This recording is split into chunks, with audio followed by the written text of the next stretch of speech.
Eh bien, bonsoir à tous. Merci de participer à ce webinaire. Je vous partage donc de suite. Hop, c'est donc Thomas Jamet. Bonsoir. Euh, et moi, je vais faire en sorte que vous me voyez. Alors, j'ai déjà vu des questions arriver avant même de commencer sur la durée du webinaire. Justement, on va être sur une durée à peu près de 1 heure. Et puis, on va avoir ensuite une phase de questions-réponses. Alors, n'hésitez pas aussi à poser vos questions, alors, vos remarques dans la partie discussion. Et puis, les questions-réponses, justement, il y a dans la barre du bas une partie questions-réponses. Et je vous invite justement à l'utiliser, cette barre. Voilà. Juste pour bien vérifier que vous nous entendiez correctement, est-ce que dans la discussion, quelqu'un d'entre vous peut justement nous faire la remarque comme quoi il nous entend correctement? Le son est OK, c'est Le parfait, son est nickel OK. pour le son. Parfait. Parfait. J'active de suite. Alors, le webinaire va être enregistré parce qu'on va le partager sur YouTube. YouTube. Voilà. Et vous êtes en train de partager votre écran et enregistrement sur cet ordinateur. Parfait. Donc, si vous nous entendez correctement, malheureusement, je n'arrive pas à faire en sorte que l'on me voit. Alors, et voilà, tout simplement. Très bien. Eh ben, on va commencer. Alors, justement, bienvenue à ce webinaire sur le fuel. Alors, le fuel, une énergie interdite en 2022. Quelles sont les alternatives? Alors, déjà, c'est une question. Est-ce que le fuel sera interdit en 2022? Et puis justement, qu'est-ce qu'on fait? Puisqu'on a encore on va le voir avec Thomas, beaucoup de monde qui a encore chauffé au fuel. Qu'est-ce qu'on fait? Je vais me présenter donc Martial Guébin. Je suis donc responsable de territoire SPE. On va présenter justement ce SPE tout à l'heure au sein de la structure SPL ALEC 01. Et puis, je suis accompagné donc de Thomas Jamet. Qui est Je te donc laisse. conseiller énergie, toujours à la GREC 01. Voilà. Donc, conseiller, notamment pour être plus précis sur la partie nord-est du Voilà, c'est département. ça. Tout ce qui sera au budget agglomération, Pays Belgardien et Pays de Jacques-Saglo. Voilà. Très bien. Alors, justement, on va commencer tout de suite avec le sommaire que je n'arrive pas à avoir puisque ça m'a bloqué. Voilà. Donc, le fonctionnement du webinaire, avant tout, donc votre micro et votre caméra sont coupés de base. Si jamais, donc comme je l'ai dit tout à l'heure, si vous avez des questions, merci d'utiliser la partie questions-réponses que je vais gérer le temps que justement Thomas présente ensuite. Et puis, si vous avez des remarques justement sur des problèmes de son, des problèmes de vidéo ou autres, je vous invite à plutôt utiliser la partie discussion ou si vous souhaitez également échanger entre vous. Justement, vous pouvez utiliser cette partie de discussion entre spectateurs. Et ce webinaire, comme je l'ai dit tout à l'heure, est enregistré et sera consultable après, d'ici quelques semaines sur YouTube. On va voir au sommaire justement la structure Alex 01, qui sommes-nous? On va essayer de faire ça de manière assez condensée. On va voir justement le fuel, on en parle, mais qu'est-ce que le fuel finalement? Comment on l'utilise? Où est-ce qu'on en est dans la consommation aujourd'hui du fuel et puis globalement dans la consommation énergétique des logements? Pardon. Quels sont du coup ses points forts et ses points faibles au fuel? Quel est l'avenir de ce fuel? Et surtout, on va rentrer dans le vif du sujet, c'est quelle est l'alternative finalement? Parce que je pense que vous êtes tous, on l'est tous sensibilisés sur cette question du fuel et les émissions de gaz à effet de serre, notamment que cette énergie émet. Et surtout, comment on fait? Parce qu'on a des alternatives et comment on les met en place? Donc, quelles sont les aides pour son projet? Je vous laisse commencer justement par une présentation de la structure avec une petite vidéo.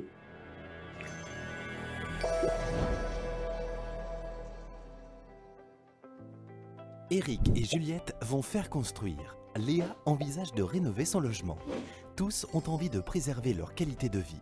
C'est pourquoi ils ont décidé de rencontrer Romain, conseiller énergie-climat de l'ALEC 01. Oh, pardon. L'ALEC 01 apporte des conseils Pardon. indépendants et personnalisés à chaque projet pour chaque mode de vie. Ensemble, ils vont choisir des solutions techniques et identifier toutes les aides financières spécifiques aux besoins de Eric, Juliette ou Léa. Eau, énergie, chauffage, isolation, matériaux biosourcés, déplacement et consommation, l'Alex 01 est votre point info partout sur le département en partenariat avec votre collectivité. Consommer mieux, c'est bon pour moi, c'est bon pour le climat. Demandez un rendez-vous auprès de l'Alex 01.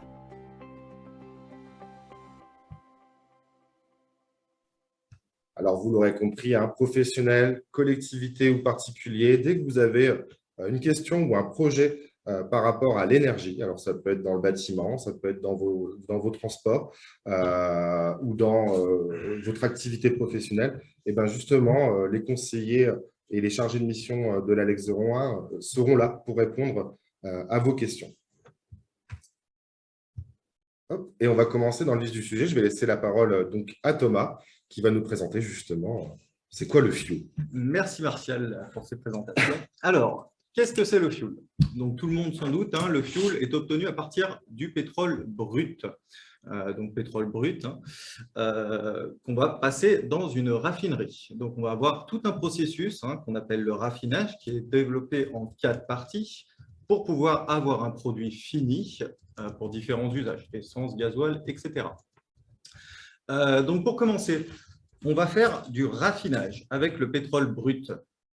Donc, le pétrole brut, c'est tout simplement, on veut essayer de récupérer les molécules d'hydrocarbures.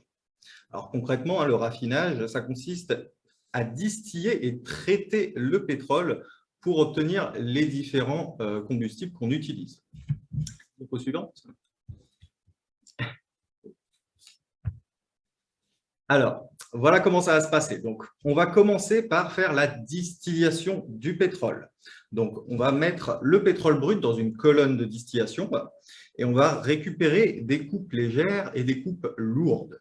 Donc, dans les coupes légères, on va retrouver le gaz, l'essence qu'on utilise dans les voitures, etc.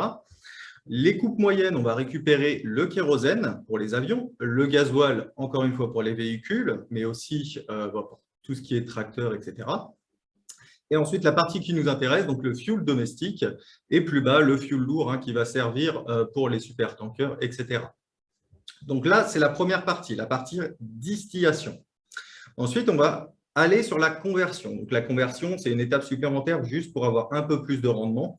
On va tout simplement récupérer les grosses molécules d'hydrocarbures qu'on va essayer de casser pour faire des plus petites molécules et ainsi récupérer un peu plus de gasoil ou de kérosène. Le rendement, c'est quand même assez important dans l'industrie pétrolière. Après cette étape, on va passer donc à l'amélioration.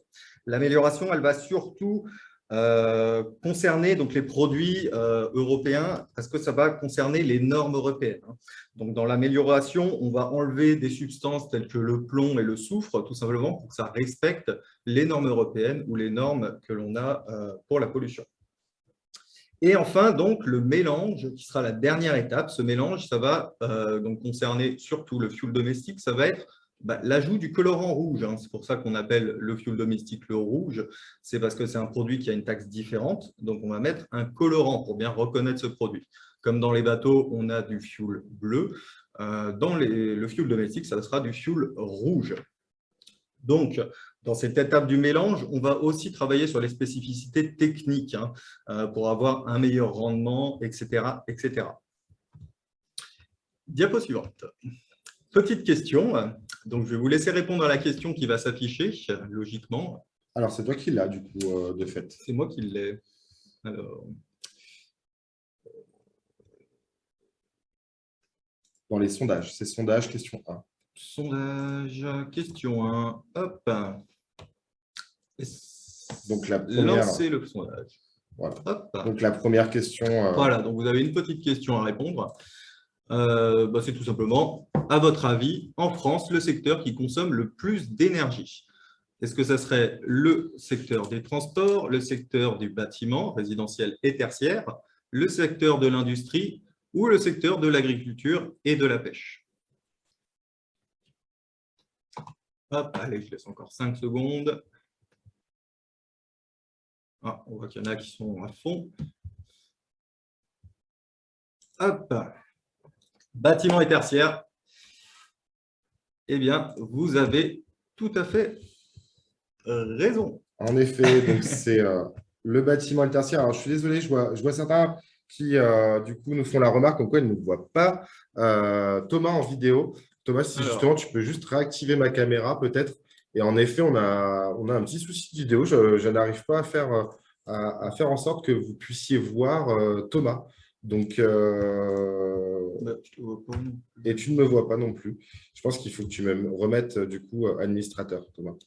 Alors, administrateur, désactiver le Voilà. son. Et en attendant, justement, alors je vais faire la présentation de cette diapo-là. Le plus important, finalement, c'est peut-être même pas nos têtes, c'est plutôt peut-être justement le message. Et justement, donc, en effet, vous êtes beaucoup à avoir répondu que c'était donc le résidentiel et le tertiaire.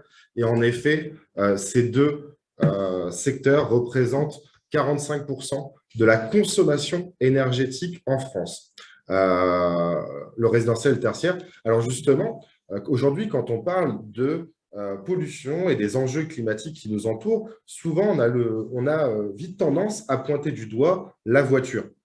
Alors oui, on peut pointer du doigt la voiture, c'est un secteur qui émet beaucoup de gaz à effet de serre, le transport. Mais il ne faut pas confondre consommation énergétique et émissions de gaz à effet de serre. Et en l'occurrence, le parc résidentiel et tertiaire, aujourd'hui, le résidentiel et le tertiaire a l'avantage, certes, consomme énormément d'énergie. Par contre, il a un avantage, c'est qu'il est énormément chauffé à l'électrique, encore aujourd'hui. Donc, une source d'énergie qui produit peu de gaz à effet de serre. Bon, il y a aussi le fuel, le gaz, et il y a d'autres problématiques, notamment sur le réseau et le transfert de la mobilité, d'une mobilité fossile vers une mobilité électrique. Donc, on a d'autres enjeux. Il ne faut pas se dire, bon, bah, c'est pas grave, le bâtiment, tout va bien, puisque finalement, ça émet peu de gaz à effet de serre. Non, ce n'est pas le message que je veux passer. Voilà. Mais ce que je veux passer comme message, c'est qu'il ne faut pas confondre consommation et émission de gaz à effet de serre. Alors, et que le bâtiment consomme quand même, mine de rien, près de la moitié de l'énergie que nous produisons ou importons en France. Alors, justement, sur cette partie consommation d'énergie, pourquoi le bâtiment et comment se répartit cette clé de consommation énergétique? Eh bien, là, sous vos yeux, vous avez un graphique de la répartition des logements en fonction de leur étiquette énergétique. Alors, on se rend compte que les étiquettes A et B, on a à peu près 1,9 million de logements en France qui sont en étiquette A et B. Donc, une étiquette plutôt positive, une bonne note. Et à côté de ça, on a eu 5 millions de logements qui aujourd'hui ont, donc à peu près 17%, qui aujourd'hui ont une étiquette F et G. Pour vous donner un ordre d'idée, on s'est fixé un objectif à l'échelle nationale qui est gravé dans une loi, qu'en 2050, l'ensemble du parc immobilier français soit au niveau BBC Rénovation. Très concrètement, le niveau BBC Rénovation, c'est justement l'étiquette A et B. Donc, on a 95% du parc, finalement, de logements qui passent un DPE aujourd'hui qui devraient profiter de travaux de rénovation énergétique pour atteindre cet objectif. On a encore un gros enjeu et de beaux travaux devant nous. Ça ne va pas trop vite. Je vais juste revenir en arrière. Oui. Hop, c'est juste pour vous donner un peu plus de chiffres. Alors, tout simplement, en France, on a un parc de logements équipés en fuel qui est quand même assez important. On a environ 3,4 millions de résidences principales qui étaient encore chauffées au fuel en France en 2016. Donc aujourd'hui, on peut considérer qu'il y en a quand même un peu moins que ça, étant donné qu'on perd environ 45 à 80 000 chaudières fuel par an. En remplacement, on met une pompe à chaleur ou ce genre de choses. Sur ces 3,4 millions de logements, il faut aussi se dire qu'on a environ 25% de ce parc qui a des chaudières fuel vieilles de plus de 25 ans. Donc, on est quand même sur des moyens de chauffage qui sont vieillissants. Donc, autant regarder avant qu'on soit dans la logique de la sanction pour changer cette énergie. Qu'on va aborder tout de suite après. On va aborder tout de suite après. Alors justement, cette répartition, on le voit souvent dans les logements électriques, chauffés à l'électrique, on voit souvent des étiquettes énergétiques plutôt mauvaises, alors qu'on pourrait penser que c'est le fuel finalement qui est pas bon. Alors, tout simplement parce que on a l'énergie primaire et l'énergie finale, qui sont deux choses différentes. Donc, sur votre diagnostic des performances énergétiques, on calcule on va utiliser donc l'énergie primaire pour vous fixer une note. Sur cette énergie primaire, c'est l'énergie potentielle, donc qui est contenue dans toute ressource naturelle. Vous avez une énergie qui est dedans. Mais on a une énergie finale qui va prendre en compte les pertes. C'est-à-dire que l'électricité, quand vous êtes chez vous, vous consommez 1 kWh, il va falloir 2,58 kWh pour pouvoir récupérer 1 kWh chez vous. Et tout ça, c'est tout simplement les pertes de production, les pertes de transport et les pertes de transformation. Donc, quand on part d'une centrale nucléaire, vous n'avez pas la même tension que quand ça arrive dans votre prise électrique. Donc, on a des pertes tout le long de ce chemin. C'est pour ça que dans le cadre de l'électricité, on va avoir un rapport qui sera de 2,58 pour avoir la véritable énergie que vous consommez dans votre logement. Tout le reste des autres énergies, on est sur de l'énergie primaire qui est égale à de l'énergie finale. Tout simplement parce que quand vous allez couper du bois dans la forêt qui est derrière chez vous, on n'a pas de transformation, on n'a pas de perte de production, etc. Donc, on met valeur 1, énergie primaire égale énergie finale. Voilà. Et en effet, si vous voulez creuser le sujet, je vous conseille, il y a une super vidéo sur YouTube, c'est Monsieur Bidouille qui développe ce sujet justement des pertes liées au transport de l'énergie. Et petite vidéo d'une vingtaine de minutes, mais qui est très intéressante. Allez, on enchaîne sur une deuxième question. Et cette fois-ci, c'est moi qui lance le sondage avec la question 2. Les logements construits avant 1948 étaient moins énergivores que les logements construits pendant les 30 Glorieuses. Donc, pour rappel, les 30 Glorieuses, 1945 jusqu'à 1975. C'est vrai ou c'est faux? Je vous laisse répondre.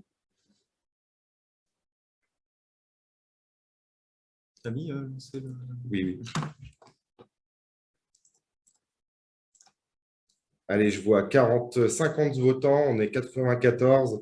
Je vois que vous êtes encore beaucoup à répondre et vous prenez le bon chemin, visiblement, en termes de réponses. Alors, je ne vous influence pas quand je vous dis ça. Visiblement, là, le nombre de répondants stagne. Donc, en effet, vous êtes 76% à avoir répondu vrai. Et en effet, c'est vrai. Les logements anciens étaient donc plus performants énergétiquement parlant que les logements des 30 Glorieuses. Alors, comment ça s'explique? Bon, ça s'explique par le fait que jusqu'à la Seconde Guerre mondiale, on a construit beaucoup avec des matériaux naturels, à savoir donc le torchis, le pisé. Alors, le torchis, ce n'est pas trop chez nous, hein. Le pisé, la pierre, donc des bâtiments qui offrent beaucoup d'inertie avec des épaisseurs de murs assez importantes, des planchers bois, et puis on avait le bon sens de stocker du foin dans le grenier. Ces petits réflexes, justement, ont chauffé des surfaces aussi qui étaient parfois plus petites. Donc, on pouvait y arriver avec un poêle à bois, par exemple, ou un insert. À l'époque, on était plus sur des foyers ouverts. Voilà. Mais voilà, on avait justement des bâtis qui étaient plutôt performants, entre guillemets, 200 kWh par mètre carré par an, étiquette D, en gros. Et puis, donc, pendant la guerre, ce qui s'est passé, c'est qu'on a envoyé sur le front, on a envoyé justement des charpentiers, des maçons, etc. On a envoyé finalement tout homme capable de se tenir debout et capable de tenir une arme. Et le problème, c'est que ces compétences sont parties sur le front et ne sont pas forcément revenues. Et donc, on a eu une perte du savoir-faire, déjà. En premier lieu, une perte du savoir-faire du bâti ancien. Et puis surtout, on a expérimenté un matériau. Je pense que vous en avez tous entendu parler. On a construit pendant la guerre des grosses maisons avec des murs super épais en béton, les blocos. On a testé justement ce nouveau matériau qui était le béton et qui justement, on s'est rendu compte que c'est très solide, que ça se mettait rapidement en œuvre et que ça coûtait pas bien cher. Et lorsqu'il a fallu reconstruire le pays, c'était un matériau qui était parfait finalement. Donc, on a reconstruit très vite avec ce type de matériau.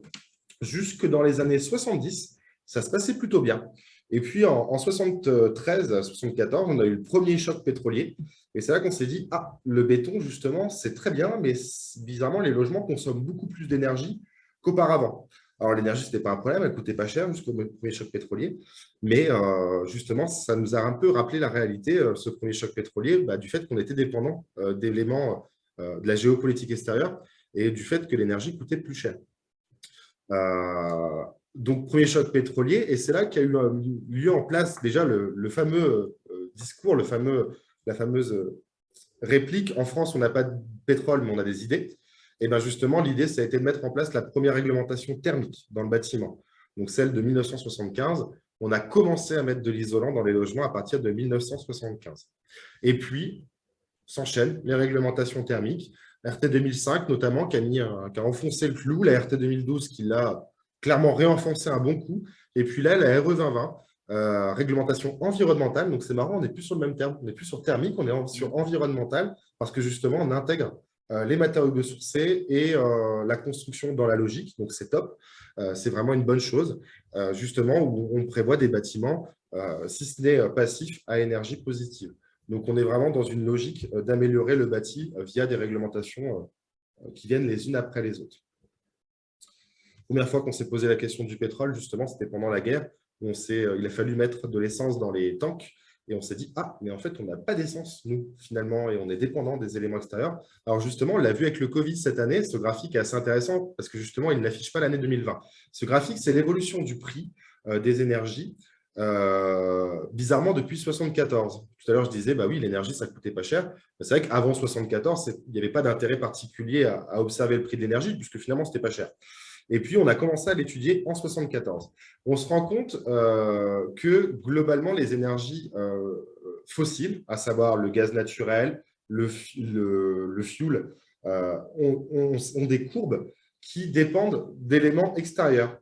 1974, 1980, on reprend un deuxième petit choc pétrolier. Dans les années 90, jusqu'alors ça va, mais dans les années 2000, on voit une évolution, donc baisse de prix, plus augmentation.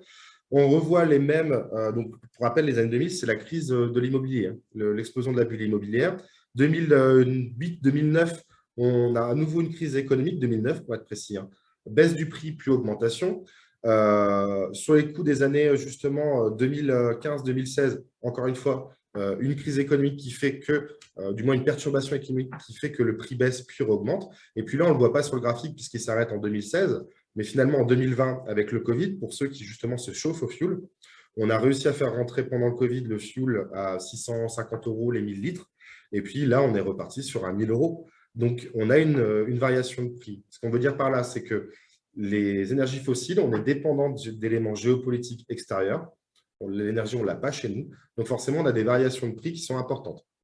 L'électrique, on a à peu près les mêmes variations, des variations qui sont plutôt constantes, avec moins de perturbations puisqu'on la produit chez nous, mais une augmentation du prix parce que justement, il faut engager la transition énergétique, il faut entretenir le parc, entretenir et même renouveler le parc nucléaire. Donc, finalement, justement, sur l'électrique, on a quand même des évolutions qui sont, des pourcentages d'évolution qui sont quand même relativement élevés. Les seules énergies aujourd'hui qui restent relativement stables, ça va être justement le solaire, puisqu'il ne coûte rien, et puis également le granulé, et le bois bûche qui ont des évolutions de prix qui sont plutôt stables. Voilà. En sachant que la meilleure énergie, c'est celle qu'on ne consomme pas. On va détailler justement cette idée tout à l'heure. Par contre, donc, on revient sur le fuel. Le fuel, il a des avantages et des inconvénients. Tout à fait. Alors, un avantage, qu'est-ce qu'on peut voir? Déjà, c'est qu'on a un bon pouvoir calorifique. On va avoir moins de volume pour avoir le même nombre de kilowatts. On a une fiabilité, une durabilité des chaudières qui est prouvée. Comme je vous ai dit, on a 25% du parc qui est âgé de plus de 25 ans, tout simplement parce que les chaudières fuel, c'est quelque chose d'assez massif et quelque chose qui est facilement remplaçable. Si vous avez un brûleur qui casse, que votre chaudière date de 1990, vous prenez le brûleur d'une chaudière de 2005, ça s'adaptera. On a aussi des doubles fonctions, ça va faire l'eau chaude pour le chauffage et l'eau chaude pour l'eau chaude sanitaire, donc votre bain, la vaisselle, etc. Et un entretien très simple, on fait venir juste le chauffagiste une fois par an, il nettoie un petit coup, il change le brûleur s'il y a besoin, et à ce moment-là, c'est reparti. Les points faibles, on en a quand même, donc comme Martial l'a expliqué, un prix volatile qui va varier en fonction de la géopolitique. Une installation assez encombrante. On a la cuve de fuel qu'il faut prévoir, plus l'installation, la chaudière fuel en elle-même. Odorante. Odorante aussi. Ouais. Et donc là, ça va aller plus dans les énergies polluantes. Donc, c'est une énergie polluante. On va recracher beaucoup de CO2, mais au-delà de ça, on a des COB, les petites particules, qui peuvent remonter dans votre logement si jamais la cuve est dans votre garage. Ça aussi, ça peut poser souci. Au-delà de ça, une énergie polluante, donc aucune aide pour pouvoir installer ce type de chaudière.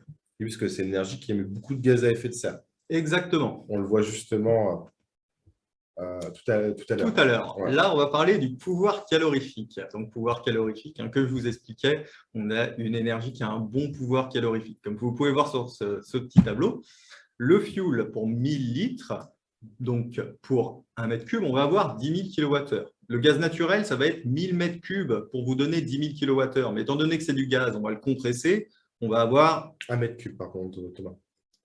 1 mètre cube. 1 mètre cube, 10 kWh. Donc, 10 1000 mètres cubes, pardon. kWh. Oui, tu as raison. Mais Oh le gaz, on le compresse. Hein, C'est donc, vrai. une cuve fuel, une cuve à gaz, propane, Oui. c'est sensiblement les mêmes dimensions.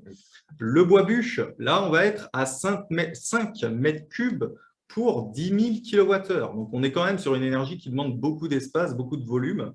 Vous voyez, donc là, on a 3 palettes, un peu plus de 3 palettes de 1,5 Ster. Ça fait quand même assez d'espace. Le granulé, donc pour 3 mètres cubes, environ 10 000 kWh. Donc là, il n'y a pas de souci parce qu'aujourd'hui, on fait des silos qui peuvent tenir sur 2 mètres sur 2. Ça rentre, pas de problème, ça rentre dans un garage. Vous pouvez le mettre en remplacement d'une cuve de fuel, ça rentrera. Et donc, pour terminer, l'électricité, 10 000 kWh égale 10 000 kWh, sans compter, bien sûr, l'énergie primaire et l'énergie finale que je vous ai expliqué un peu plus tôt. En fait, ce qu'il faut bien se rendre compte, c'est que comme le gâteau que vous mangez, vous pouvez avoir un gâteau qui aura la même taille et la même dimension qu'un autre. Il y aura dans un gâteau plus de calories que dans un autre. C'est qu'est-ce qu'il y a à l'intérieur et quelle énergie on dégage lorsqu'on brûle ce combustible. Voilà, diapo suivante. En effet. Hop. Et justement, on enchaîne avec une autre question. Vous allez dire, on nous pose beaucoup de questions. Justement, le fuel, cette énergie que l'on a et qui produit un gros pouvoir calorifique, paraît-il qu'il sera interdit en 2022. Et ben, on vous pose la question, est-ce que le fuel sera interdit en 2022? On vous laisse répondre justement par un vrai ou faux.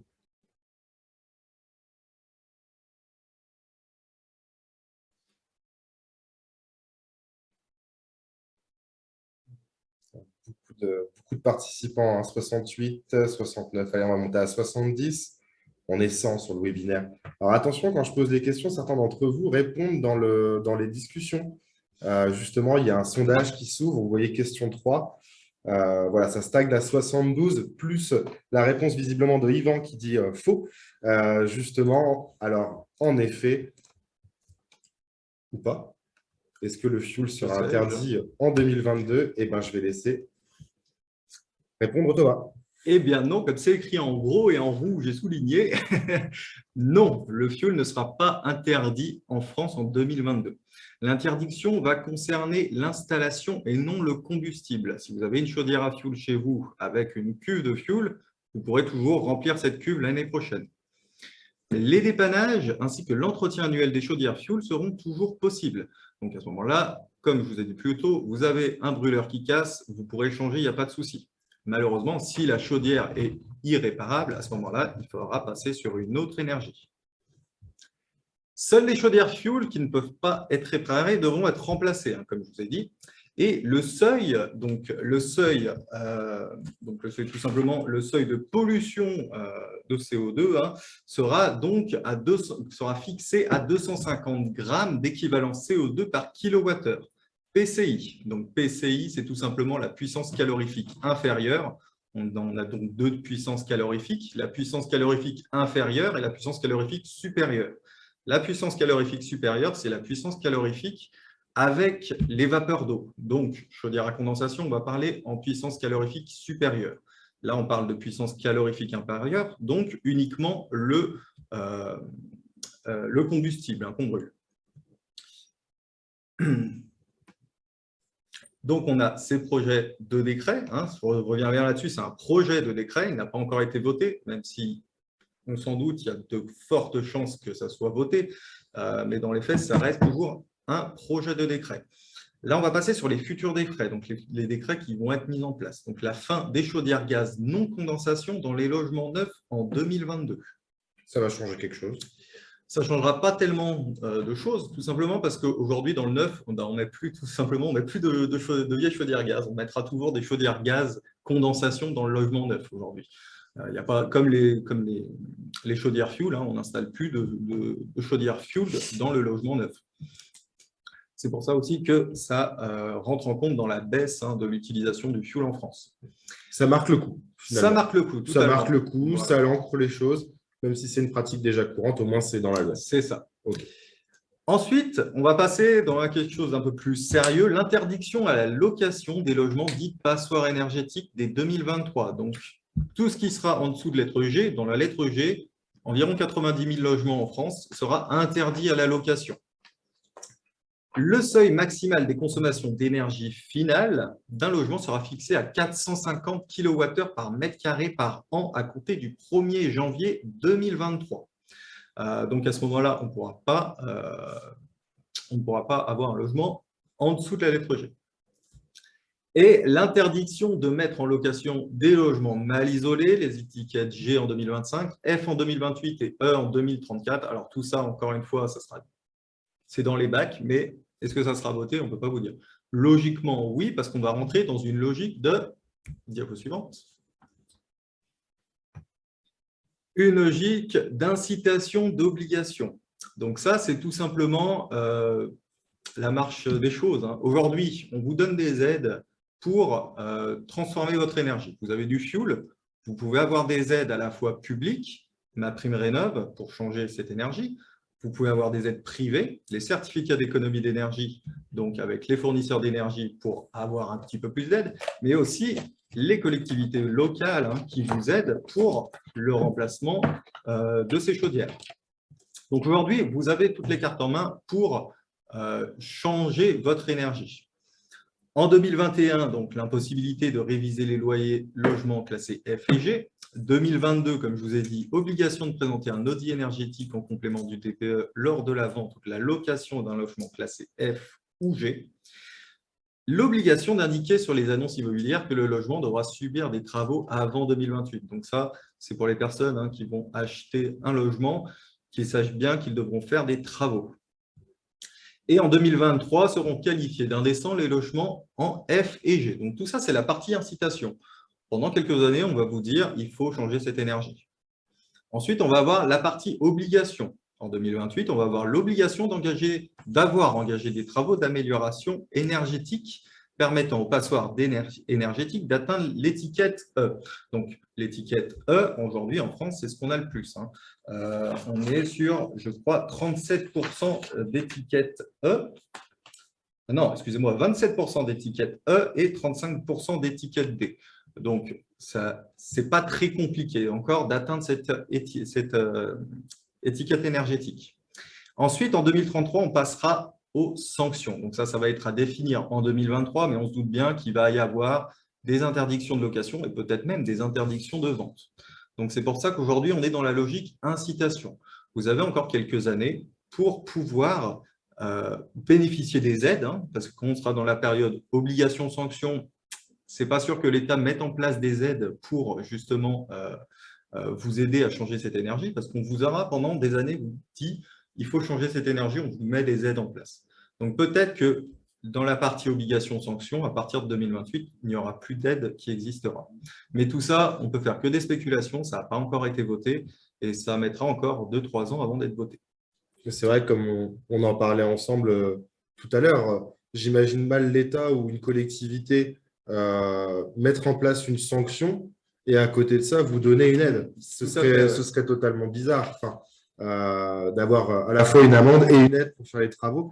Je vois justement une remarque qui a été formulée. Le fait de limiter les obligations à F et G me semble bien en deçà des enjeux climatiques. Alors justement, là, la loi énergie-climat du 8 novembre 2019 vise les logements classés F et G. Par contre, il est bien évident que là, du coup, nos élus sont déjà en train de se poser la question, nos élus, alors nos ministres aussi, sont déjà en train de se poser la question sur les logements E et ainsi de suite. C'est-à-dire qu'on est dans cette même logique d'étape par étape. On commence avec les F et G et ensuite on va attaquer les autres lettres jusqu'à atteindre cet objectif en 2050 de logements totalement rénovés. Donc voilà, s'il faut bien retenir quelque chose de cette diapositive, tu m'arrêtes si je dis une bêtise, Thomas, c'est que c'est le moment pour faire des travaux. Tout à fait. Profitons tout le temps qu'il y a des aides. Alors justement, moi j'ai une chaudière fuel, je mets quoi Alors, si vous avez une chaudière fuel, vous avez déjà la chance d'avoir votre réseau hydraulique de tirer. Vous n'aurez pas besoin de tirer un réseau hydraulique, ça vous fait déjà une sacrée somme en moins sur votre devis. Ah, on n'a plus le son. On a plus le son. J'ai plus de son. Vous nous entendez? Oui, oui. Ça fonctionne de Ça mon fonctionne. côté. D'accord. Bon, bah super. Hop, Alors, j'ai une question qui est intéressante. Qui définit le classement? Juste avant de commencer, qui définit le classement au niveau des étiquettes énergétiques? Si tu peux peut-être répondre à cette question qui est pas mal, tout le monde ne le sait peut-être pas forcément. Alors, ça peut être nous, tout simplement. Oui et non. Alors, on peut se déplacer, nous, Alex 01, pour faire un diagnostic, un DPE et voir quel gain énergétique on peut faire, mais déjà voir votre DPE, mais il n'aura pas de valeur juridique. À ce moment-là, il va falloir se tourner vers un assistant maître d'œuvre ou un thermicien, ce genre de personne qui va faire le DPE de votre logement et vous dire sur quelle note vous êtes. Un diagnostiqueur ou un auditeur. Voilà, tout à fait. Donc, nous, une ça va personne être reconnue par l'État. Nous ne sommes pas encore reconnus par l'État. Enfin, on est reconnus par l'État, on est aidés, mais les DPE que nous faisons n'auront pas de valeur juridique. Ils auront une valeur informative. C'est une évaluation Voilà. énergétique que l'on fait, en effet. C'est ça. Et en effet, donc, pour avoir une étiquette énergétique opposable, ce sera vers le DPE ou donc l'auditeur qui fera se tourner. Et puis, plus par curiosité et ensuite engager des travaux, on va définir tout ça après, mais ce sera évidemment l'Alex 01. Je te laisse reprendre justement par rapport à ces questions d'alternatives. Donc, les alternatives au fioul. Réseau hydraulique, vous êtes à peu près libre sur toutes les énergies. Alors, on aura peut-être quelques problèmes d'efficacité. La chaudière fuel produit une eau chaude à haute température. Donc, logiquement, si vous avez une chaudière fuel, vous devez avoir des radiateurs en fonte. Si vous êtes ce genre d'énergie, alors, vous avez des radiateurs en fonte, n'importe quel type d'énergie pourra s'adapter dessus. On va juste perdre un petit peu d'efficacité. Donc, les alternatives, on a la chaudière à bois granulé ou à bois tout court, à bois bûche ou bois granulé. Le système qui exploite de l'énergie dégagée par la combustion du bois, donc une solution économique car le prix du bois varie dans une moindre mesure. Et c'est vrai, même si vous avez la chance d'avoir une forêt, vous pouvez faire votre bois vous-même. Le granulé, ça va être un peu plus compliqué. La pompe à chaleur, donc pompe à chaleur RO, c'est une solution qui va uniquement consommer de l'électricité. Donc, c'est une installation conseillée plus dans un logement correctement isolé ou loin des zones froides et humides. On est quand même sur une énergie qui va récupérer les calories de l'air pour les réinjecter dans votre circuit. Donc, s'il fait moins 10 pendant 3 mois, ça risque d'être assez compliqué de vous chauffer. Et donc, la chaudière gaz à très haute performance énergétique, la fameuse chaudière gaz à condensation, donc une solution qui nécessite d'être raccordée au réseau de gaz naturel de votre ville ou tout simplement disposer d'une cuve individuelle de propane qu'on peut remplacer par rapport à votre cuve de fuel. Ça aussi, ça peut être intéressant. Hop. Allez. Ensuite, on a une énergie donc, qui est dans les tuyaux, comme on peut le dire, c'est le biogaz. Donc, le biogaz, c'est quoi? C'est tout simplement du gaz issu de méthanisation. La méthanisation, elle peut être à partir de déchets végétaux, à partir de boues de stations d'épuration ou même à partir de stockage de déchets non dangereux. Donc, en France, on a 226 sites de méthanisation en injection directe pour une production locale, ce qui va nous donner environ sur l'un 15 unités. Donc là, dernièrement, on a eu un méthaniseur à Viria qui a été raccordé en juin, mais il y a quand même plus d'une centaine de projets en préparation. Donc, on est sur un objectif de 10% de gaz renouvelable dans les réseaux d'ici 2030, mais fait intéressant à noter, c'est que la prévision de GRDF est de 30% en 2030. Pourquoi? Tout simplement parce que c'est une énergie qui marche bien. On est dans une énergie locale, on est dans une énergie qui va aider les agriculteurs, ils vont pouvoir se faire un petit peu de sous en revendant le gaz qu'ils produisent. Et on est aussi dans une énergie qui est pleine d'avenir, on va dire. On a quand même pas mal de projets en cours. À terme, en 2050, on devrait être à 100% de gaz vert dans les tuyaux. Hop, un diapo suivant. Oui. Alors, je vois beaucoup de questions. Il y a beaucoup de questions et de réponses. Ce que je vous propose, on y répondra après. On fera un petit tour. Utilisez bien la partie questions et réponses, s'il vous plaît, plutôt que la partie discussion. Je vois des choses très intéressantes dans la partie discussion, mais je vous invite vraiment à utiliser la partie questions-réponses parce que ça va être très difficile en fin de webinaire de retrouver vos questions parmi toutes ces parties-là. Donc, merci d'utiliser la partie questions-réponses, s'il vous plaît. Et on a une alternative également, c'est le biofuel. Voilà, le biofuel, hein, donc ça va être un fuel dans un premier temps. Il y a le F10 qui existe, hein, donc c'est un fuel qui va être 90% fossile, 10% colza, hein, qui existe déjà. Donc ça va être un fuel qui va être en constante évolution, hein. D'ici quelques années, on va avoir le F30 qui va sortir. Donc le F30, ça va être 30% de colza, 70% de fossile. Mais c'est prévu qu'en 2028, on aura le 50%. En 2032, un bioliquide 100% renouvelable. Donc tout ça, c'est à voir avec le temps, parce que comme ça a été dit pour le biogaz, hein, on aura forcément des petits problèmes qui vont surgir, hein, comme par exemple le colza. Est-ce que ça vaut le coup d'utiliser des surfaces agricoles pour uniquement le chauffage? Tout ça, c'est encore trop tôt pour en parler. Ce qu'on peut dire déjà, c'est que le biofuel F30, donc 30% de colza, 70% fossile, n'est pas adapté à vos chaudières fuel existantes. Il y aura forcément un brûleur à changer. Ça peut être 1000, ça peut être 2000 euros, c'est encore trop tôt pour le dire. On sait que ce fuel va, dans un premier temps, respecter le projet de décret, hein, parce qu'on va être dans un fuel qui aura moins de 250 grammes d'équivalent CO2 au kilowatt. Mais encore une fois, ce décret va évoluer. Donc, est-ce qu'on va garder la même concentration de CO2 comme seuil, etc., etc. Tout ça, c'est encore un peu trop tôt pour en parler.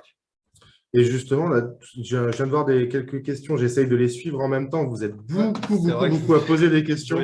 Et justement, méthaniseur égale inconvénient majeur, culture dédiée. Non, justement, le biofuel, on est sur de la culture dédiée puisqu'on va faire du colza pour le mettre dans le fuel. Par contre, la méthanisation, il faut bien avoir en tête que sauf des petits appoints anecdotiques, on est sur du déchet de l'industrie agronomique, de l'agriculture. Donc, le méthaniseur, on ne produit pas pour mettre dans le méthaniseur, du moins pas chez nous. Le biofuel, on produit vraiment du colza pour le mettre en énergie. Voilà. Se pose en effet cette question. J'ai une dame là qui posait une question qui disait justement, je vais peut-être changer, je change de système de chauffage, mais finalement, je change juste de brûleur. Ça vaut le coup finalement de changer son brûleur? Est-ce que c'est… Alors, moi, personnellement, je ne vous le conseillerais pas, tout simplement parce qu'aujourd'hui, on a des aides qui existent pour changer d'énergie. Donc, tant qu'à faire, plutôt que de changer un brûleur, vous allez mettre 1000 ou 2000 euros, mais dans 10 ans, il faudra quand même changer cette énergie. Donc, pour moi, à votre place, je commencerai quand même à regarder par quelle énergie je peux remplacer mon fuel. Surtout quand on sait que sur certains territoires, on peut financer selon ses ressources, bien évidemment, jusqu'à 80, voire 90% Voilà. le montant des travaux. En effet, je ne suis pas convaincu que… Parce qu'un brûleur ne sera pas aidé. Non, un brûleur ne sera pas aidé. Même si aujourd'hui, on a 1 euro le litre fuel, si l'année prochaine, c'est 2 euros le litre. Voilà. Et puis, il y avait une question par rapport aux granulés. Cette question, justement, que c'est racheté par des gros groupes et que, du coup, il y aura une évolution du prix. Je l'ai vu passer, cette question. Alors, on peut imaginer ça. On peut aussi, à l'inverse, imaginer que ces gros groupes vont conditionner derrière des économies d'échelle, qu'il derrière va y avoir des économies d'échelle et qu'en se structurant mieux, le granulé sera peut-être moins onéreux. On peut imaginer ça. Vous allez peut-être me répondre que c'est utopiste, peut-être. Par contre, il y a aussi une perspective, c'est la RE 2020, tout à l'heure on en parlait, de la construction bois qui va se développer. On va de plus en plus construire en bois et on a la possibilité de le faire en France puisqu'on a des forêts qui sont bien gérées, avec des problématiques, certes, mais qui sont bien gérées. Et donc, on va avoir de plus en plus ce qu'on appelle les connexes de scierie, donc du déchet du bois. Et quand justement les scieries voient un déchet, les producteurs de granulés, ils voient une ressource. Donc, on peut imaginer un apport sur le marché de ces granulés de bois, de ces copeaux de bois, qui vont se transformer en granulés. Donc, le granulé, ce qu'il faut se dire, c'est que c'est une ressource locale. Donc, on sera moins dépendant d'éléments géopolitiques extérieurs, comme je disais tout à l'heure, par rapport notamment au fioul et au gaz. Petit aparté, justement, on a aussi d'autres énergies renouvelables. Voilà. Les autres énergies, donc on va encore avoir une pompe à chaleur, mais cette fois-ci une pompe à chaleur géothermique qui va récupérer les calories qui se trouvent dans le sol. On peut avoir aussi une pompe à chaleur hybride, hein, donc une pompe à chaleur qui peut être à la fois PAC RO, mais mixée avec une chaudière gaz, par exemple. Un raccordement à un réseau de chaleur, hein, comme à Saint-Étienne-du-Bois, on a la chaufferie, beaucoup d'immeubles qui sont branchés sur la chaufferie, et le chauffage solaire combiné, alors qu'on va surtout conseiller en appoint, hein, c'est tout simplement un panneau thermique qui va vous faire à la fois l'eau chaude sanitaire et l'eau chaude du chauffage. Encore une fois, s'il n'y a pas de soleil, ça risque d'être compliqué de se chauffer, donc toujours en appoint ce genre de système. Diapo suivante. Une autre alternative, bien sûr, alors ça c'est important, l'énergie que vous consommez aujourd'hui, c'est d'une part votre chauffage, votre électricité, etc., mais c'est aussi votre isolation. Si votre maison n'est pas peu isolée, forcément, vous allez consommer plus d'énergie que de raison. Donc, comme l'a dit Martial tout à l'heure, la meilleure des énergies, c'est celle qu'on ne consomme pas. On a des aides qui sont mises en place, l'État, les collectivités, etc., pour l'isolation aussi. On n'a pas que le chauffage. Donc, regardez l'isolation, ça peut être intéressant. Ça peut faire moins 25% d'économie sur votre facture. Le fuel à 1 € le litre, ça fait quand même beaucoup d'économies. Et justement, on enchaîne sur une petite question à nouveau. Et justement, hop, alors. Sur un logement qui est non isolé, le principal poste de déperdition est situé au niveau. Réponse A, donc des menuiseries. Réponse 2, du sol. Réponse 3, de la toiture, de la ventilation. Ou alors des murs. Et je vous laisse répondre. En attendant, je regarde les questions qui sont vraiment intéressantes. Je commence à en répondre un peu.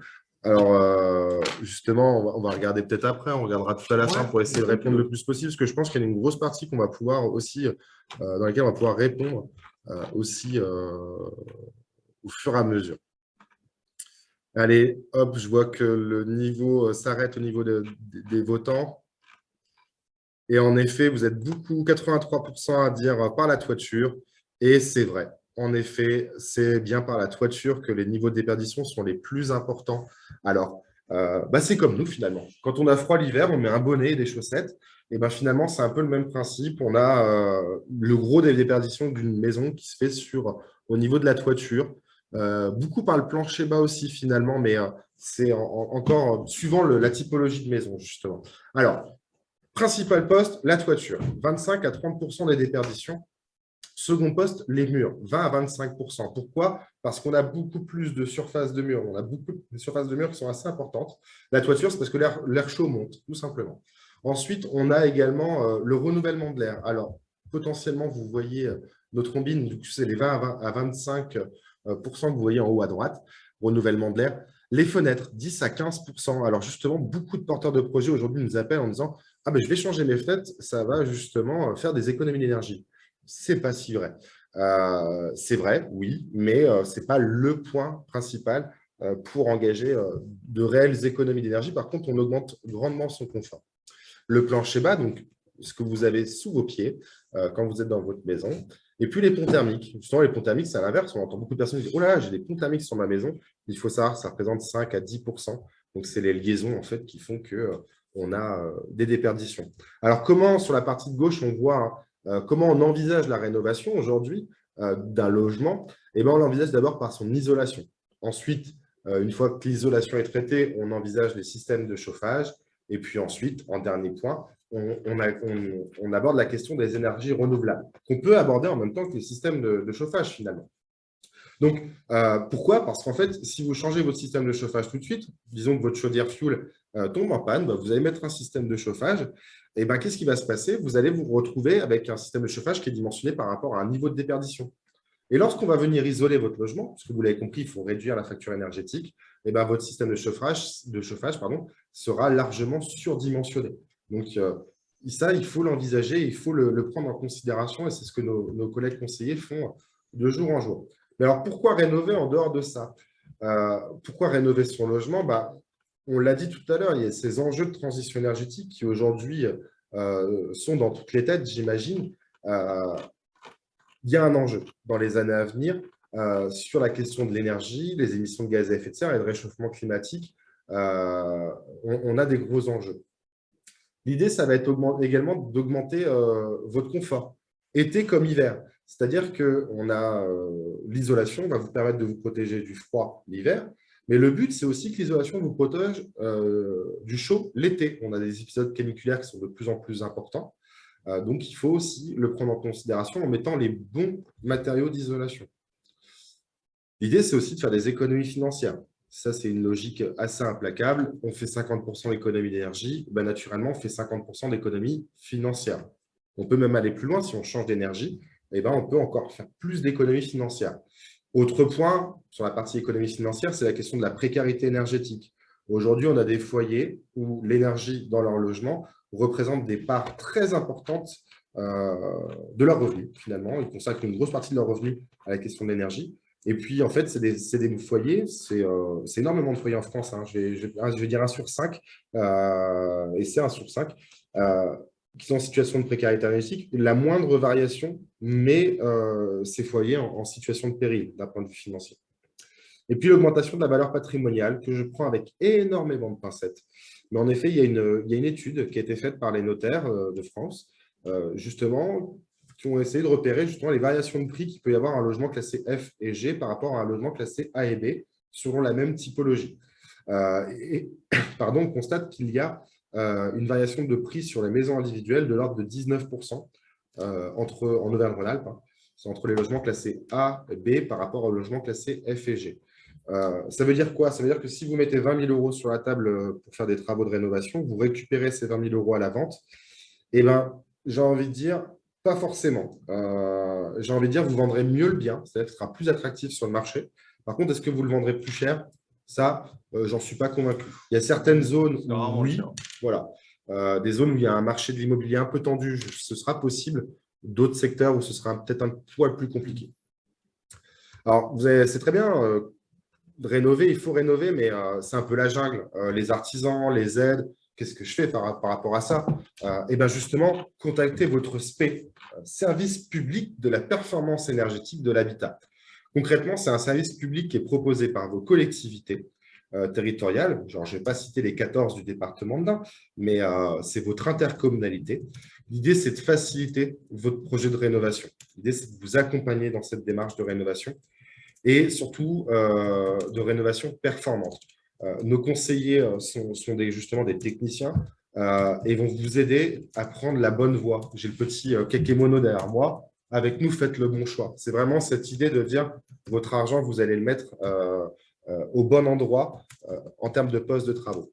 Et ce service est confié à un opérateur, donc l'ALEC 01. Justement, chaque intercommunalité a son SPE, son service public. Et l'avantage que nous avons dans le département de l'Ain, c'est que l'ensemble du département de l'Ain est couvert par le SPE. Et en plus de ça, ce service public est confié à un seul opérateur, à savoir l'ALEC 01. Donc, vous pouvez nous contacter. On a des conseillers qui sont de permanence du lundi au vendredi, 9h, midi, 13h30, 17h. Et on a également des permanences sur les territoires. Donc, des permanences physiques. Vous pouvez rencontrer physiquement un conseiller sur le territoire. Alors, l'ALEC 01, certains d'entre vous ont peut-être connu justement Eliant, puis l'ALEC 01, et maintenant vont suivre avec nous la transition vers la SPL, Société publique locale ALEC de l'Ain. Alors justement, on se transforme, on n'aura plus un format associatif, on aura un format de société avec un capital 100% public, donc une société publique locale. Alors, qui seront ces actionnaires au capital? Ce sera le département de l'Ain, le CIDEFH, 40 communes, et puis surtout l'ensemble des intercommunalités du département de l'Ain. Vous reconnaissez peut-être le logo de chez vous. L'idée, c'est vraiment que la SPL, on devienne l'outil des collectivités, qu'on porte pour le compte de ces collectivités le service public de rénovation énergétique et puis plus globalement les politiques en matière d'économie d'énergie et de réduction des gaz à effet de serre. Alors, l'ALEC 01, souvent, on est associé aux aides financières, mais il faut quand même avoir en tête que les conseillers qui travaillent maintenant, qui sont de l'ordre d'une quinzaine, sont également des techniciens. Donc, on a des compétences en termes de bâtiment, on maîtrise également le bâtiment et vos spécificités locales, puisqu'on est un acteur du territoire. Donc, vous avez du pisé, on sait faire. Vous avez de la pierre, on sait faire. Vous avez du béton, on sait faire. Voilà, c'est vraiment cette idée de s'adapter au bâti local. Et surtout, l'avantage, c'est comme j'ai dit tout à l'heure, on a des actionnaires public. Donc, en l'occurrence, on va vous offrir un conseil qui est vraiment objectif et indépendant. Vous n'entendrez pas un conseiller citer une marque ou un artisan ou un procédé qui sera plus valable que l'autre. Et justement, Thomas nous l'a parfaitement illustré tout à l'heure. Quelles sont les alternatives? Et il vous a présenté l'ensemble des alternatives avec les avantages et les inconvénients pour chaque solution. Donc, il y a vraiment cette notion d'indépendance qui est cher à notre structure et à nos financeurs. Comment il fonctionne, ce service public? Eh ben, dans une phase de sensibilisation et d'animation. Le but, c'est de faire connaître le service aux porteurs de projet. Et puis ensuite, vous nous contactez. Alors, vous nous contactez soit au téléphone, soit sur un rendez-vous physique. Comme je le disais, on assure des permanences sur l'ensemble du département de l'Ain. Et puis après, justement, ce rendez-vous ou ce contact téléphonique, le but, c'est vous comprendre votre projet, l'analyser et puis l'orienter, vous apporter des préconisations à la fois techniques et sur les aides financières. Conseil totalement gratuit, car financé. Si vous êtes éligible aux aides de l'ANA et que votre projet est également éligible aux aides de l'ANA, on va vous renvoyer vers des opérateurs que sont Solia et Urbanis. On est en lien avec eux. Tout à l'heure, j'ai vu dans les questions que vous êtes Urbanis. Il y a Urbanis. Oui, en effet, Urbanis, finalement, c'est nos homologues pour les aides de l'ANA. Et puis, si jamais vous êtes au-delà des conditions financières des revenus de l'ANA, eh ben, justement, vous pouvez être accompagné par l'ALEC 01. Alors, cet accompagnement, il y a un reste à charge qui est de l'ordre de 250 €. Cette fois-ci, le conseiller se déplace sur votre logement et vous rend, sous un délai d'1 à 2 semaines, une évaluation énergétique. Comme le disait tout à l'heure Thomas, ce n'est pas un DPE, ce n'est pas un audit, ça utilise les mêmes méthodes de calcul, donc c'est tout aussi fiable. J'en vois derrière leurs écrans qui sont en train de sourire sur la question de la fiabilité des DPE. C'est tout aussi fiable dans le sens où justement, nous, on va le saisir en prenant en compte les caractéristiques du logement précisément et justement avec ce regard indépendant.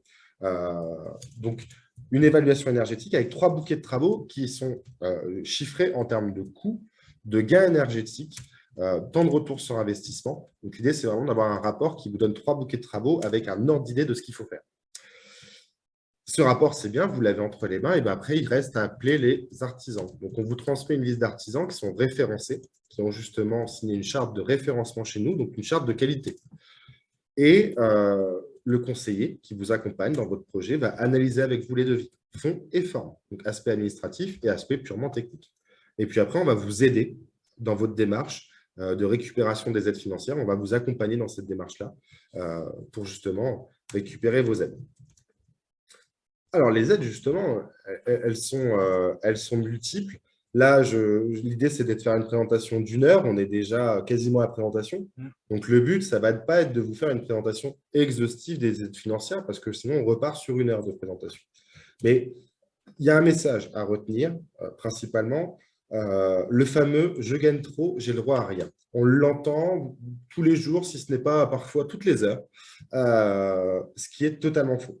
Aujourd'hui, même les revenus les plus élevés ont droit à des aides pour la transition énergétique, pour engager les travaux de rénovation énergétique.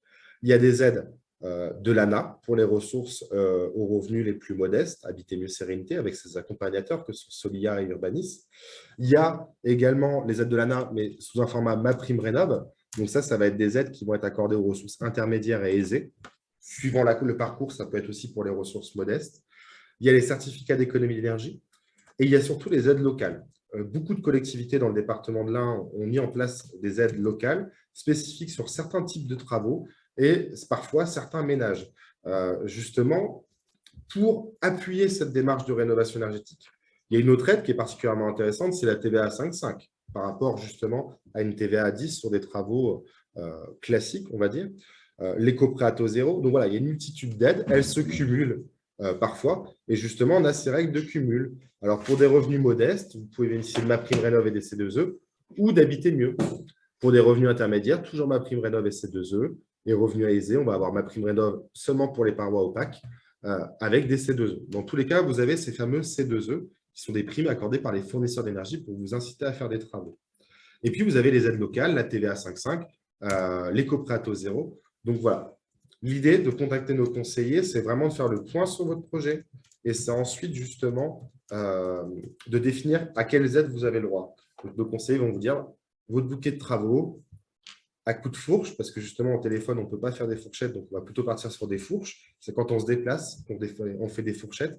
Mais à vue comme ça, on va pouvoir dire que le projet va coûter à peu près tant et vous allez avoir tant d'aides financières en face. C'est vraiment cette idée de vous accompagner là-dedans.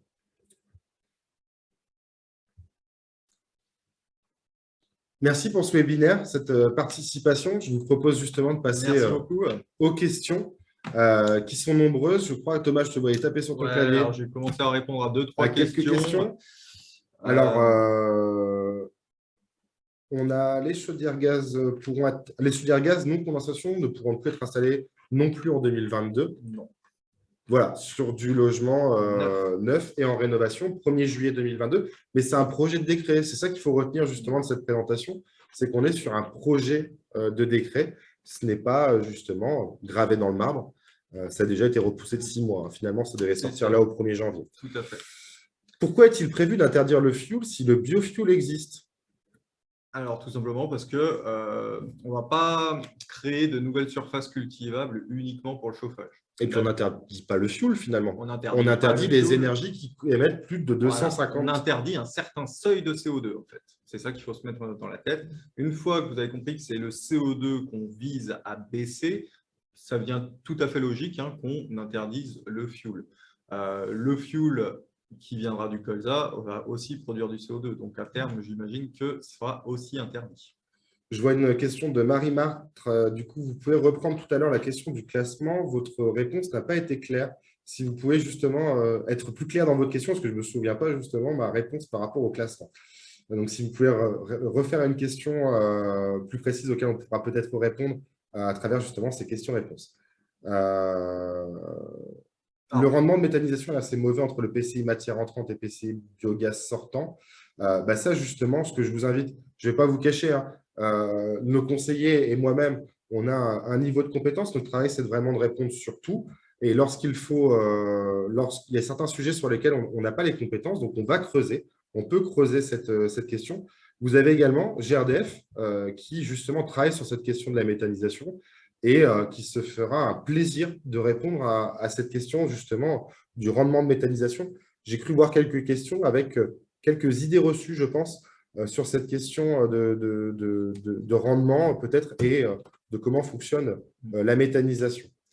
En l'occurrence, donc comment se mesure, Elisabeth qui nous pose la question, comment se mesure les 450 kWm² par an du logement? Donc là, on va utiliser une méthode de calcul, ça va être sur le nouveau DPE, pardon, excusez-moi, qui est en place depuis le 1er juillet 2021. Donc, on a un nouveau DPE, un DPE qui est opposable, qui a une durée de vie de 10 ans et qui a une nouvelle méthode de calcul qu'on appelle la méthode de calcul 3CL DPE 2020. Donc, c'est la même méthode de calcul qu'avant, mais on a pris des paramètres supplémentaires pour être un peu plus proche de la réalité, tout simplement. Et on va donc avoir un DPE plus fiable, plus lisible et aussi important avec l'étiquette de CO2. Et c'est cette étiquette, entre l'étiquette des kilowatts et l'étiquette des CO2, ce sera la plus mauvaise étiquette qu'on va garder sur le DPE. Donc, si vous êtes en fuel, vous allez avoir une très mauvaise étiquette énergétique au CO2, étiquette énergétique kilowatt. Si votre maison est correctement isolée, vous pouvez très bien être en B. Mais ça va être l'étiquette du CO2 qu'on va se concentrer. Donc, si vous êtes sur du fuel, vous serez pratiquement tout le temps très mal noté. Je vois une remarque d'une dame très intéressante. Éduquer les gens à une consommation raisonnable d'énergie, mais c'est en cours. Nous, on n'a pas encore d'enfants, Thomas et moi, chacun de son côté. Mais on a certains collègues qui nous disent justement, liés à l'école et puis aussi liés à notre activité, mais les enfants sont sensibilisés de plus en plus à ces questions. Et il y a une démarche qui est engagée. On le sent, justement, les jeunes, lorsqu'on est en animation sur les villages de la science, etc., on voit justement des enfants et des adolescents qui sont de plus en plus sensibles. Il y a une question d'un copropriétaire. Comment on fait justement, que prévoit le texte législatif quand les travaux que demande un copropriétaire sont systématiquement refusés en assemblée générale? Comment louer, comment vendre? Et bien ça, je vous invite à prendre contact. On a 2 chargés de mission chez nous qui s'occupent des copropriétés. Et je vous invite vivement à prendre contact avec eux. Justement, ils pourront vous apporter des réponses par rapport à ça et également engager cette dynamique de rénovation énergétique. Peut-être que justement, vos copropriétaires, vos voisins ont peur des travaux à cause d'idées reçues. Et c'est vraiment cette idée que Sylvain et Eric, les deux chargés de mission chez nous, viennent et cassent ces idées reçues et engagent cette démarche de rénovation. La flambée du prix du bois, une question. Attendons de voir qu'à la flambée du prix du bois n'aide pas en ce moment au développement des constructions bois par rapport à la réglementation environnementale. En effet, alors justement, le département de l'Ain travaille et a mis en place il y a peu de temps les assises du bois et de la forêt. Donc, l'idée, c'est de mettre justement tous les acteurs du bois autour de la table et de répondre à cette problématique du prix du bois qui augmente. Et justement, les scieries locales se questionnent par rapport à ça, sur la difficulté parfois même d'avoir des fûts à scier. Et c'est une réelle problématique que vous soulevez et beaucoup d'acteurs sont dessus. Voilà. Dans tous les cas, on scie encore chez nous. Le département de l'Ain est un département qui scie beaucoup et qui, du coup, il y a du connexe de scierie et donc du granulé. Du coup, le problème de surdimensionnement dépend du système dont on parle. On n'a pas de problème avec les chaudières TH de gaz qui sont suffisamment souples pour s'adapter. Donc, si la chaudière est très ancienne, son changement est prioritaire sur l'isolation du logement dans l'ordre de présentation des travaux. Je ne vais pas forcément dire prioritaire. Par contre, en effet, on a la question de la modulation du système de chauffage. On va avoir, quand on disait tout à l'heure qu'il fallait isoler et ensuite envisager un changement de système de chauffage, bah, c'est sûr que si la chaudière elle est en panne, la question ne se pose pas trop d'isoler et ensuite changer le système. Il faut chauffer et chauffer l'eau. Par contre, on a des systèmes, il faut dans ces cas-là prévoir, en effet, la plage d'utilisation de l'équipement, que ce soit une chaudière gaz, une pompe à chaleur ou une chaudière granulée. Il faut prévoir cette plage d'utilisation en conséquence et prévoir ces futurs travaux d'isolation. Dans tous les cas, la chaudière ou le système ne sera plus dans sa plage nominale et donc on aura une légère perte de rendement. Donc, dans l'idéal, on anticipe le changement de système de chauffage et on isole avant justement de changer de système de chauffage. L'entreprise Solia, alors l'association Solia, qui a justement été citée tout à l'heure avec cette notion d'accompagnement des porteurs de projets aux ressources modestes et très modestes. Dans tous les cas, lorsque vous avez un projet, c'est l'ALEC 01 à contacter en premier. Et après, il y a un éventuel transfert vers ces opérateurs que sont Solia et Urbanis. Je vais reprendre un peu quand même. Ah bah oui. Avez-vous également faire le bois? Oui, on sait faire le bois. Le bois. On sait faire le pisé, la pierre, le béton. Tout ça, on est performant là-dessus. Hein, et même comme l'a dit Martial, si jamais on a un conseiller qui manque de bagage là-dessus, on pourra toujours mettre un conseiller qui a un vrai bagage sur cette mission. Donc ça, il n'y a pas de souci. Hein. On connaît bien le bois. Quel est votre interlocuteur sur la Savoie et la Haute-Savoie? Alors, je suis en train de chercher, parce que je ne le connais pas par cœur, le numéro de fer.fr, qui est notre réseau national. Alors la Savoie, ça va être l'ASDER ou Innoval. Au 04.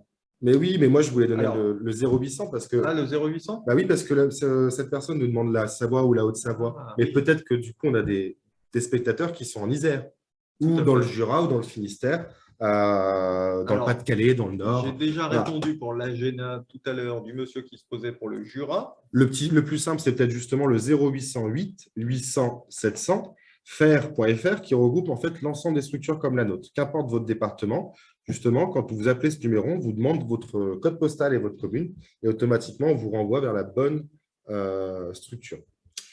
Ensuite, rien à voir avec le fuel. Je n'ai pas la question. On en a parlé au début. On le mettra sur YouTube, hein, ce webinaire, oui. De toute façon. Donc, vous pourrez toujours regarder le début si jamais vous êtes arrivé un petit peu en retard. Alors, du coup, les C2O ne sont pas voués à disparaître en 2022. Non, du tout. 2022, souvent, les C2E sont renouvelés. Il y a des périodes. Alors, il y a des périodes de négociation. Mais les C2E sont renouvelés donc d'année en année. Il faut se dire, les C2E, c'est un petit peu une taxe carbone détournée. Hein, donc, ils ne vont pas disparaître comme ça du jour au lendemain. Du coup, quelles aides pour une mairie qui a un logement communal à louer? Eh bien, ça, c'est idem. Je ne vais pas vous cacher que sur cette question-là, personnellement, je n'ai pas la réponse. Thomas, je ne sais pas si Alors, je crois qu'il y a des aides qui existent, mais c'est bien spécifique. Il va falloir voir qui est le propriétaire de ce logement. Si c'est le logement communal qui appartient à la mairie, je ne suis pas sûr que ça rentre en compte. Dans tous les cas, le plus simple, c'est peut-être justement de passer un petit coup de fil et d'essayer d'avoir le conseiller qui s'occupe des collectivités. Et vous aurez toutes les réponses à vos questions. Il ne faut vraiment pas hésiter. Les travaux d'isolation, donc oui, vous pouvez profiter d'un appui technique en nous appelant. Malheureusement, on ne va pas se déplacer à votre logement pour faire les travaux avec vous. Donc, vous pouvez nous appeler, on peut vous conseiller sur le type d'isolation, les méthodes pour mettre cette isolation en place, etc. Ou même pour aller plus loin, on peut aller sur YouTube. Et aujourd'hui, il y a très bons tutos des professionnels du bâtiment qui font ce genre de vidéos pour comment isoler mes combles perdus, comment isoler mes murs, etc. Et puis, on va répondre à une question qui est aussi assez intéressante parce que on se dit, tiens, je vais faire les travaux moi-même, je vais faire des économies. Et ben, en fait, par rapport au dispositif d'aide, ce n'est pas forcément vrai. Quand on voit que sur certaines intercommunalités, vous pouvez avoir jusqu'à 6 750 € d'aide sur la partie isolation, en plus de ma prime rénov et des C2E, bah, se pose vraiment la question de se dire, je vais le faire moi-même. Il y a beaucoup de postes comme ça où on se dit, je vais le faire moi-même, je vais faire des économies. Et dans les faits, on le voit tous les jours, ce n'est pas forcément vrai. Parce que TVA à 20% et parce que pas d'aide, etc.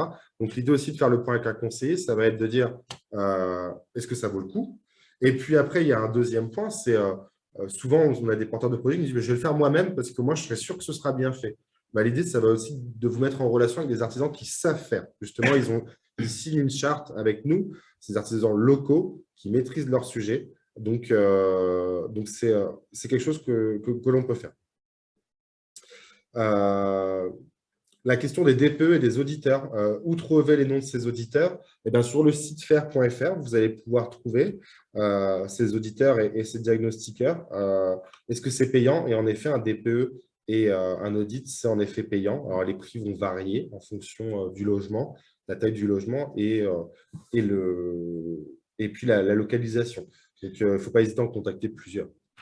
Avec le plan climat de 2021, les préfets pourront interdire le chauffage bois, si j'ai bien compris. En avez-vous entendu parler? Pas personnellement. Alors non, mais encore une On a fois… des endroits… Alors, le bois, là, vous soulevez une question qui est assez intéressante. On entend souvent le bois, ça émet des particules fines. Tout à fait. C'est vrai. Alors, quelles sont les 3 clés, justement, pour avoir un chauffage bois performant, qui n'émet pas de particules fines? Eh bien, c'est un triptyque, justement, 3 clés. Équipement plutôt récent, donc qui va justement brûler de manière efficace le bois. Un bois qui est bien sec, parce que brûler du bois vert ou brûler du bois totalement humide parce qu'il a été mal stocké, ou bref, ou les mauvaises essences aussi, hein. Naturellement, ça émet beaucoup de particules fines. Et puis, troisième point, c'est l'allumage. On a tendance, le but, ce n'est pas de faire un webinaire sur ça, hein, on a tendance à faire l'allumage comme Papy nous a appris. C'est-à-dire, on met le journal en bas, le petit bois et les bûches au-dessus. Quand vous faites ça, vous brûlez le bois directement sans le chauffer. Et justement, on ne respecte pas les phases d'allumage et de combustion du bois. Et c'est là où on émet des particules fines. Donc, l'allumage du bois se fait par le bas, les bûches, le petit bois et le papier journal, ou encore mieux, un allume-feu écologique. Et on l'allume finalement comme une bougie. Ça viendrait à l'idée de personne de prendre une bougie et de l'allumer par le bas. Et ben, c'est exactement le même principe. Une bougie, on l'allume par le haut. Le bois, c'est la même chose. J'étais également sceptique la première fois où on me l'a dit, hein. Et j'ai testé et on change vite d'avis. C'est un véritable puits de sang. Ah bah tu vois, on a des questions sur les véhicules électriques. Si je passe un véhicule électrique et je remplace ma chaudière à fioul par une pompe à chaleur, je multiplie ma consommation électrique par 4. Est-ce que le réseau français tiendra le coup si cette évolution est massive? Plusieurs millions de foyers. Alors, non, aujourd'hui, il y avait une étude qui était sortie il y a quelques mois qui disait que si toute la France aujourd'hui était en véhicule électrique, le pic de 18 heures, on n'arriverait pas à entièrement produire l'électricité qu'il nous faut. Donc, c'est pour ça, l'électrique, on sait que c'est une très bonne solution. Est-ce que c'est la solution à grande échelle? Je ne suis pas sûr. Mais ça, encore une fois, c'est l'avenir qui nous le dira. Et en fait, vous soulevez une question très intéressante en fait quand vous dites ça. C'est-à-dire que oui, comme tu l'as dit à l'instant T, si tout le monde passe à l'électrique et à la pompe à chaleur, c'est la surchauffe. Mais vous oubliez un point qui est essentiel, l'isolation. En fait, il faut passer par là. Il faut aussi avoir un changement de vision par rapport à ça. Je l'ai dit tout à l'heure, meilleure énergie, c'est celle qu'on ne consomme pas. Donc, l'électrique, ce n'est pas une solution en soi. La solution, c'est d'isoler, de consommer moins d'énergie. La voiture individuelle, la voiture électrique individuelle, est-ce que c'est une solution, la voiture électrique, quand on sait qu'on a également les transports en commun? Alors, vous allez me dire, oui, mais du coup, le transport en commun par chez moi n'est pas assez développé, etc. Il y a également énormément de personnes qui travaillent, nous compris, sur cette thématique. L'autostop organisé, le covoiturage, il y a beaucoup de solutions aussi qui permettent de faire des économies de gaz à effet de serre et aussi en même temps d'énergie. Pour un bâtiment avec un chauffage temporaire, exemple de l'église, qui fonctionne avec une chaudière fioul, à compte des contraintes, a priori, on va avoir le même problème d'entretien. D'entretien, vous pourrez le faire, mais renouveler le système, ce sera compliqué. Alors justement, sur ce type de bâtiment comme les églises, on a besoin de puissance rapidement et fortement. Et pour ça, il ne faut pas hésiter à contacter non plus un de nos conseillers pour essayer de trouver des solutions en cas de panne du système de chauffage. Sur ce type de bâtiment, c'est intéressant de se raccorder à un réseau de chaleur déjà existant. Hein. Quand il y en a un. Quand il y en a un, forcément. S'il n'y en a pas, ça risque d'être un peu plus compliqué, mais il y aura toujours des solutions. Est-ce qu'on a des aides pour l'isolation du locatif? Oui, donc tout à l'heure, on l'a dit. Hein. On a les aides qui existent pour les propriétaires occupants, mais il y a aussi les aides qui existent pour les propriétaires bailleurs. Hein. C'est sensiblement les mêmes. Certificat d'économie d'énergie, MaPrimeRénov', TVA 5.5, aide locale. Tout ça, c'est bien sûr, c'est la même chose pour les locataires. Et on a, du coup, est-ce que les aides pour les matériaux uniquement, on l'a dit tout à l'heure, hein, ça ne vaut pas forcément le coup. Je vois une question, est-ce que les aides seront renouvelées en 2022 et les années suivantes? Alors, vous voyez, j'ai une réponse par rapport à ça que j'aime beaucoup faire. Malheureusement, j'ai laissé la boule de cristal à la maison. C'est ma petite réponse justement à cette question qu'on voit très souvent. Aujourd'hui, c'est difficile, on a des aides qui sont programmées d'année en année. Les C2E, on a une vision pluriannuelle, certes. MaPrimeRénov', c'est l'objet de décrets et de modifications qui sont courantes pour s'adapter justement au contexte. Donc, on a des évolutions dans les dispositifs d'aide. Donc, justement, on ne sait pas dire. 2022, dans ces cas-là, il ne faut pas hésiter à nous contacter début d'année pour justement faire le topo sur les aides et puis éventuellement se lancer dans les travaux de rénovation. Mais je ne peux pas vous garantir. Pour l'instant, les bruits de couloir qu'on a, c'est qu'il n'y a pas de modification majeure des dispositifs d'aide. Il y aurait même d'autres aides, alors plus sur la partie financement, qui devraient arriver, des aides pour vous aider à financer vos travaux. L'inconvénient du bois, oui, on a une remarque. L'inconvénient du bois, c'est qu'il faut être présent pour remettre du bois. Pas forcément. Un poêle à granulés, typiquement, vous le chargez et c'est parti. Hein, il se programme tout seul, il se gère et vous devez le recharger, mais pas forcément aussi régulièrement qu'un bois bûche. Avantage du bois, c'est en bois bûche, c'est que le coût au kilowattheure est presque 2 fois inférieur à celui du granulé. Donc, il y a aussi cette remarque qu'il faut se formuler. Peut-on avoir des aides pour les matériaux uniquement? Est-on obligé de passer par des artisans? Alors non, on ne va pas avoir d'aide pour les matériaux uniquement et on sera obligé de passer par un artisan RGE, reconnu garant de l'environnement, pour pouvoir espérer toucher les subventions. Donc la chose la plus importante à retenir pour la demande de subvention, c'est devis non signé, artisan reconnu garant de l'environnement, RGE. Les deux choses, vous avez une liste d'artisans RGE qui est sur le site faire.gouv.fr. Vous rentrez votre localité, vous mettez 5 ou 10 km et vous avez tous les artisans concernant le poste de travaux que vous souhaitez. On a une remarque, un bon poêle à bûche tient une journée. Et en effet, ça dépend énormément de ce dans quoi vous allez investir. Si vous achetez un poêle qui n'a aucune inertie, très léger, c'est sûr qu'en quelques heures, il se refroidit et voilà. Par contre, si vous travaillez avec de l'inertie, donc des poêles à semi-accumulation ou même des poêles de masse, des poêles à accumulation ou des poêles de masse, en effet, on peut tenir la journée en termes de chaleur produit. Voilà. Le bois sera brûlé, mais il restituera encore de la chaleur tout au long de la journée. Encore une fois, c'est possible, mais il faut que ce soit isolé. C'est cette idée, votre maison, c'est une bouteille d'eau percée. Le trou, c'est les déperditions. Plus le trou est gros, plus vous remplissez d'eau. En fait, c'est la même logique. J'ai l'impression qu'on a fait le tour des questions. Si jamais par mégarde, on en aurait sauté quelques-unes, il ne faut vraiment pas hésiter à contacter nos conseillers. Je rappelle les horaires, 9h midi, 13h30, 17h, pour nous contacter par mail aussi, c'est possible. On va répondre aussi par mail. Et puis en rendez-vous physique, sur rendez-vous, dans vos territoires, directement au plus près de chez vous. On se déplace régulièrement. Voilà, en permanence, donc en l'occurrence, ça peut être Nantua, Oyonnax, Val-de-Rhône, Gex. Ensuite, ça va être plus Aumberieux, etc., pour les autres secteurs dont je ne m'occupe pas, donc je ne pourrais pas sortir. Il y a des permes du coup à Monceau, il y a des permes à Montluel, Miribel. Voilà, donc on a des permes aussi dans ces secteurs-là pour être au plus près de vous. Voilà. Et n'hésitez pas à aller voir le webinaire sur le photovoltaïque qu'on a fait il y a quelques mois et qui est disponible sur YouTube. Oui, Ça peut être intéressant. Eh ben, encore merci. Mais ce webinaire a été proposé justement par l'intermédiaire des intercommunalités qu'on a citées tout à l'heure, dans le cadre de ce fameux SPE, service public de la performance énergétique de l'habitat, avec également du coup, une contribution financière de la région, du département et des certificats d'économie d'énergie. Merci à beaucoup. Le lien sur le photovoltaïque, alors je ne pourrais pas vous le transmettre là, mais vous tapez sur YouTube Alex01. Et c'est pour l'heure la première vidéo et vous allez la retrouver très facilement. Et il est tout aussi intéressant. On vous remercie beaucoup de votre attention, de vos questions qui étaient Très très intéressantes et de votre participation aussi active. Merci beaucoup.